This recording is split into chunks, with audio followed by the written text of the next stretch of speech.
What's going on, everyone? Welcome back to the channel. If you're new to the channel, my name is AkeemHaynes. I'm a two-time Olympian, Olympic bronze medalist, author, motivational speaker, and sports commentator. On my channel, we talk boxing, MMA, track and field, and of course, motivation and encouraging content. If this is something that you enjoy, then I hope that you subscribe to the channel. Now, let's get into the video. Gary Antonio Russell versus Emmanuel Rodriguez. What do we think about this fight? Well, this fight ended the first time in 16 seconds due to a head clash. So technically, this would be considered a rematch. But I mean, it was only 16 seconds, so that really wasn't a fight. But nonetheless, let's get into it. Gary Antonio Russell, for those that don't know, he's part of that Gary Russell family tree, right?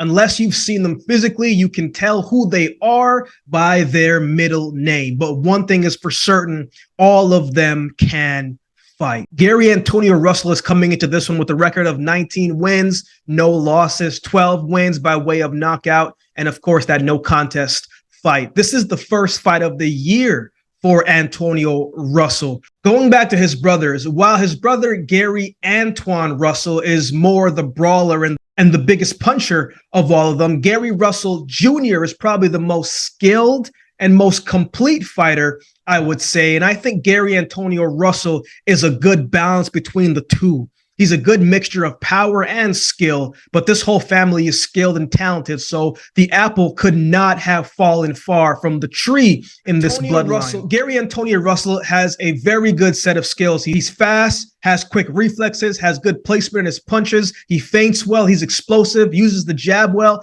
Sometimes he'll double up on that jab and follow it up with the hook.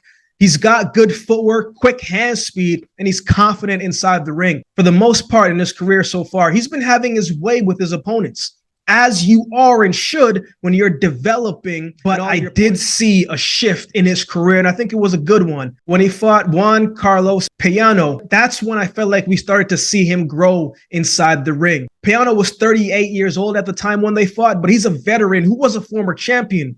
He's been in there with some of the top young guys in this era, like Rashi Warren and Naoya Inoue. He's been around for a while, right? So he's got that veteran skill and that veteran tactic. So he knows how to frustrate a young fighter. And he tried to rough up Russell and make it hard for him. And I thought he did that, right? As the veteran coming in to test the young fighter, to try to disrupt them, to try to gauge where they're at, you are supposed to try to frustrate them, get under their skin, and see how they respond. And I thought Gary Antonio Russell responded very well in that fight. He may have gotten slightly outworked in that fight, but he was the more accurate puncher, landed the cleaner shots. But what I like most in that fight about him was that he did not panic. Sometimes a fighter may get into a fight and they are expected to win it and it looks a little bit different. They panic and they get reckless and they forget the preparation. They forget the game plan. But Gary Antonio Russell did not panic in that fight. He didn't get reckless. He didn't force things. He stayed patient and he took what was given to him. Payano's style can be frustrating, right? But Russell kept his composure and he adjusted well. And that's what you want to see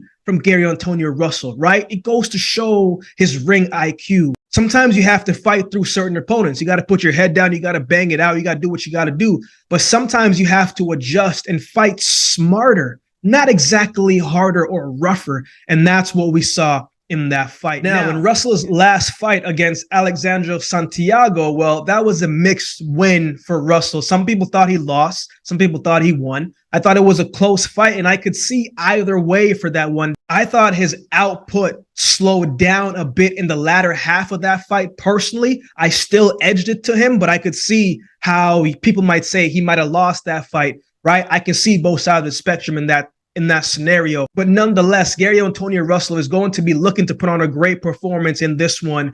And I believe that he will, but it is not going to be an easy fight. I think this is going to be his toughest fight yet. But let's talk about his opponent, Emmanuel Rodriguez. 20 wins, 2 losses, 13 wins coming by way of knockout, right? The former IBF bantamweight champion steps into the ring for the first time this year as well.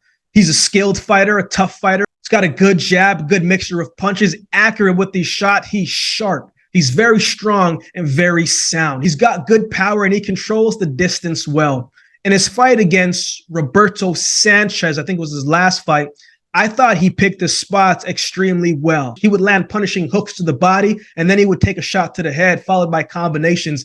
Anytime you are in the ring and you take someone out early without overextending yourself or doing too much, that's an impressive win to me, because it means you came in dialed in and locked, focused into what you have to do. You didn't go in and play games. Sometimes you can fight down to your opponent if your opponent is not very well respected or very well known, and he went into that fight and did what he was supposed to do and didn't play with it. If that's a type of sharpness and mental and mindset that he's coming in with, it's going to be an exciting fight. Let's go back a little bit going into those two losses that I mentioned earlier against Raymart Gaballo, right? Many people thought that was a controversial fight. There were some very close rounds in that fight. As I've said many times on this channel, when it comes to officials, we never know what they are looking for. We might see one thing and they might see another thing. But in that fight, I thought Gaballo got a nice gift in that fight. I didn't have him winning that fight. I thought Rodriguez won that fight, but that's just me. What are your thoughts? Who do you think won that fight? If you saw it, let me know in the comment section below. But I thought Rodriguez landed the cleaner and bigger punches for the majority of that fight. But let's go back again to his fight against Inoue. In that fight, well, he just was not ready for that type of power and hand speed all in one. Like, he wasn't ready for that package against Inoue, and he got knocked out. But in the same way, Inoue's hand speed gave him a lot of problems. And I think he might find some of that same problems against Russell, because Gary Antonio Russell's hand speed and quickness, that's some of his strengths. So I think the combination punches will be effective and the jab will find its mark against Rodriguez in this fight. So who wins? This is a 50-50 fight, in my opinion, right? Who has the better resume and experience? Who's fought the better fighters? Rodriguez wins that category. Who's the bigger puncher? I think it's even when it comes to power. Both equally matched in certain categories.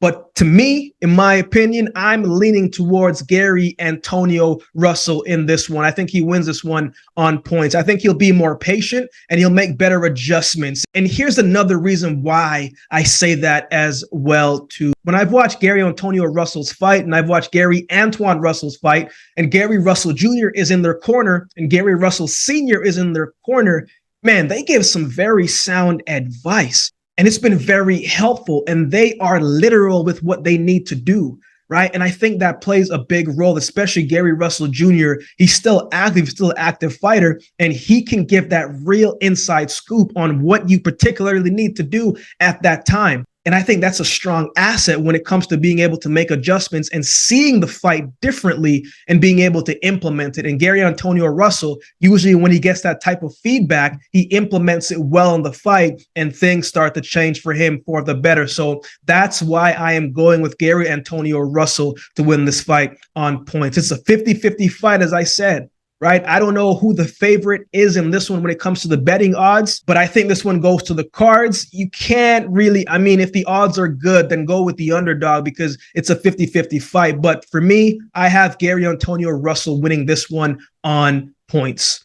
What are your thoughts on this fight? Who do you have winning this one and how? Let me know in the comments section below. If you would like to support the channel, there's a couple ways that you can do so. You can like, comment, share, and subscribe to the channel. If you'd like to support by way of donation, you can find options in the description below. Also, my Cash App handle will be on screen as well. Any amount goes towards the growth of this channel and will be greatly appreciated. If you would like to follow me on social media, you can find my social media handles on screen as well. So with all that being said, if you've been watching the video this time, then do me a favor and subscribe to the channel, and we'll definitely see you next time.